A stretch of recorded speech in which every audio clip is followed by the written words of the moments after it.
Hello and welcome back to the channel. In this video today, I'm going to be going over the four main kicks of karate: the front kick, the side kick, back kick, and the roundhouse kick. Okay, the Mae-geri, Yokogeri Kikomi, Ushirogeri, and Maoshigeri kicks. And I'm going to highlight what I consider to be one of the biggest problem areas for each kick. So hopefully in this video, you're going to get something that maybe helps to improve some of your kicking techniques as well, or the kicking techniques of your students if you are teaching. In the comments below, let me know what you find are the biggest problem areas for your kicking techniques. They might be the ones that you see in here, or they might be different ones. Maybe I can address them in a video later on. But don't forget, subscribe to this channel if you haven't done before, and let's get on with the video. Right, so the first kick, the front kick or the Mae-geri, the biggest problem tends to be with the snapping of the kick back, the retracting back into the chamber, or getting the kick into a chamber position and then snapping it out with good force, speed, and good technique. So I've got a progressive exercise here that's going to have two stages that's going to help to encourage that chamber position and make sure that we are correctly loading the kick every single time. So what I'm going to do is I'm going to take a kneeling position like this. Okay, so the non-kicking leg is in the front, the one I'm working is on the back. From this position now, I've made it so that I have no space to, or made it so I've got less space for the kick to happen. So I must now chamber the kick properly if I'm coming up from this position, okay? So I'm coming from the floor and kicking and returning to this same spot each time. Again, like I said, it encourages the knee to chamber properly before coming back down, okay? So we have to chamber it nicely or correctly, extend the kick and pull back to the chamber before we can come back to this position. Yeah, because one of the most common problems, like I said, is basically just people kind of kicking and dropping that leg afterwards, okay? We want to get that nice snapping action, and then we can place our foot down into our stance after, so that we're in control of the landing and not the kick taking control of us, right? So we have to be here, send the kick, and I control where I go after that. So again, from here, we'll change legs, we'll do both sides. Same thing, knee comes up, snap the kick, and back down again. Knee up, snap the kick, and back down, this way. Also, by going onto the ball of the foot, we're encouraging the correct position for the foot to be in for the kick. So the foot needs to be dorsiflexed. So the toes need to be lifted and the foot needs to be lifted towards the shin, okay? One of the other common mistakes that I see in Mae-geri often is the foot is down this way. So as the kick extends, it's kind of rising upwards. We want to have the foot flexed up as we come forwards, then we pop that foot into the target at the end. Okay, so again from here, kneeling position, drive up, snap the kick, and back down again. The next stage to that, which is a little bit more difficult, and gives us even less space to create that kick from, is from a Seiza position or a kneeling position. Now from here, I'm going to pop my hips up and throw the kick from underneath that position. Okay, so this is encouraging that hip drive forwards as well as making sure we are chambering properly. I can go from the balls of the feet, so the toes pull back again to encourage that correct foot position. I can drive up from here and make Mae-geris like this. I prefer to go from the Seiza position then because it's even lower, makes it a little harder for us, right? So we're driving up, kicking and back down, up, kicking and back down. Try to avoid bringing it around the outside, which changes the mechanics of the kick. So from here, driving up, straight into the target of that front kick. The next kick we're going to take care of is the Maoshigeri.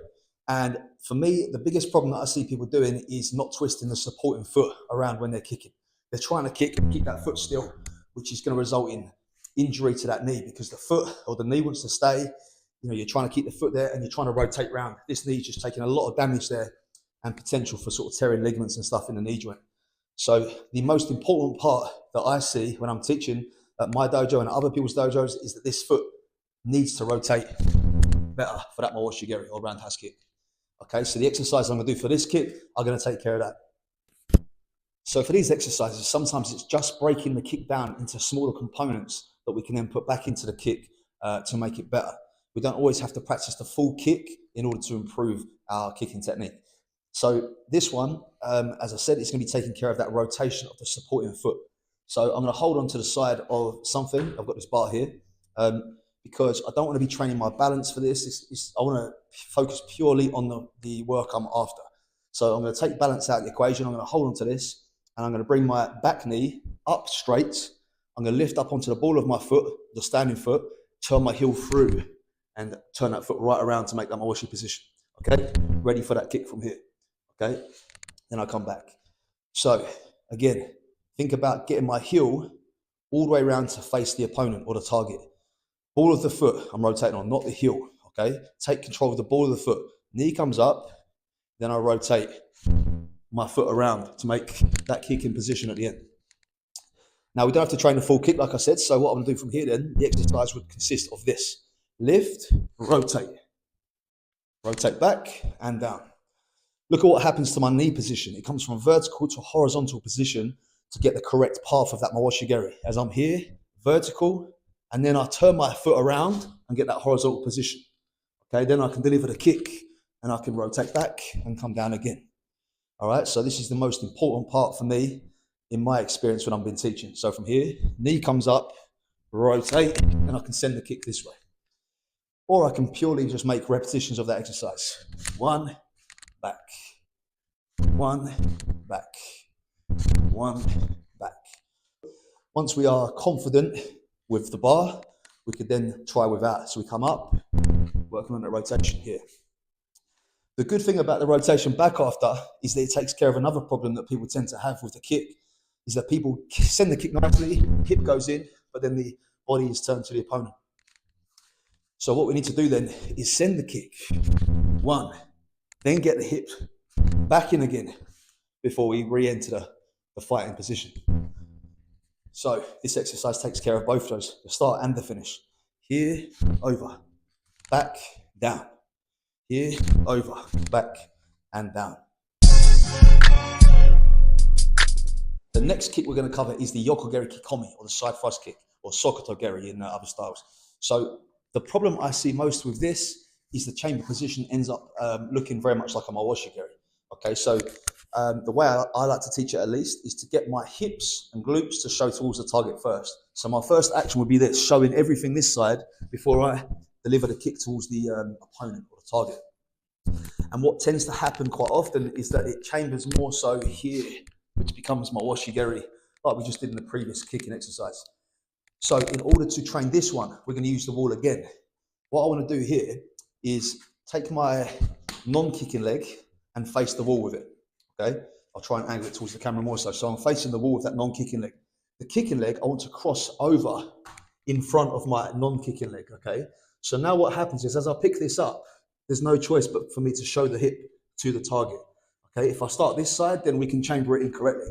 From this side, I want to start here. I want to lift the knee up, and for the thrust kick, I want to be leading with my foot, okay? So the knee is behind the foot and it drives it into the target. So from here then, lift the knee, show the heel to the target, and show my glutes and hip to the target. And then from there, extend the kick out, okay? Back into that front position. So if we're talking in traditional karate stances, we can make Niko Ashidachi here.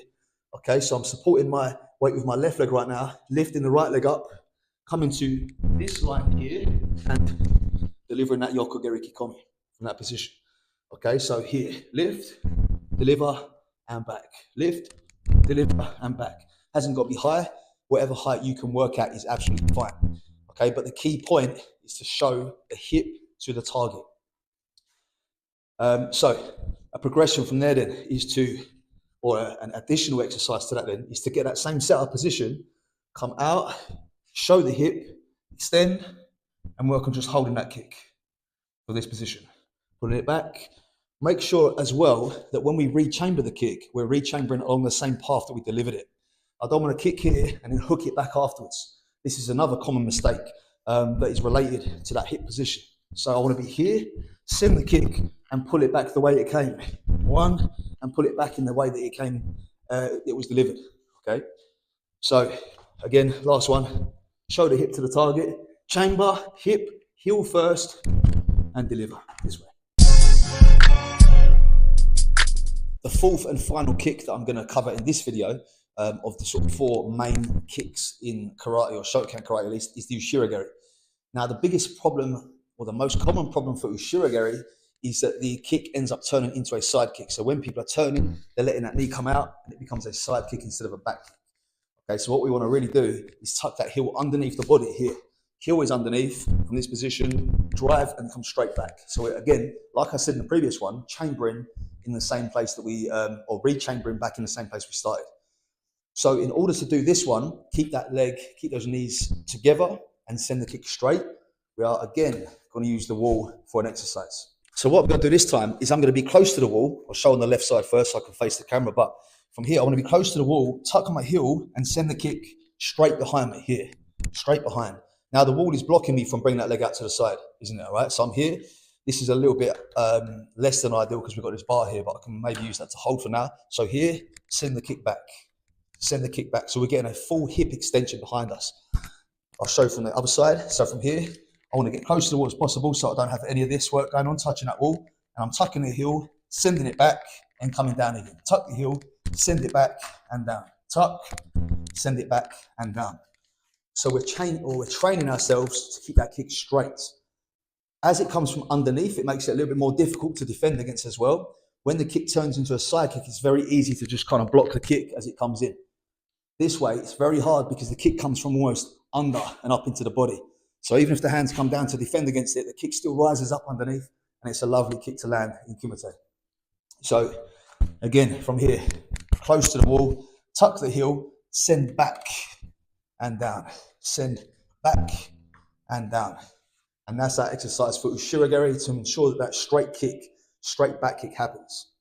Okay, so there's 4 kicks there with a number of exercises that you can do, probably at home really, because it takes very little space to try to develop better kicking techniques there. I've covered other kicks that are outside of that on this channel. So we've had a Yokogeri Kiyagi work. I've got a video on that. Uramoshigeri, spinning hook kicks, all these kinds of things I've got all on this channel. So if you want to look at those, please check them out. If you haven't done already, subscribe to the channel and you can get more of this stuff. Make sure you click the, I think it's the bell icon to get you notified that the videos are coming up because they're going on a regular basis. So if you want to be notified when these videos come on and you're getting lessons every week, then make sure you click that and it will go straight to your phone and tell you when I have uploaded the next one. Don't forget to check out my partnership with Art Martial Clothing, a martial arts clothing lifestyle brand that have really nice martial arts inspired designs on all kinds of things: hoodies, t-shirts, hats, bags, trousers, shorts, all the kind of stuff that you want to get for the gym or for the dojo. Okay, so have a look at those. I'll put a link in the description of this video. You can check them out. So thanks for watching and I'll see you in the next one.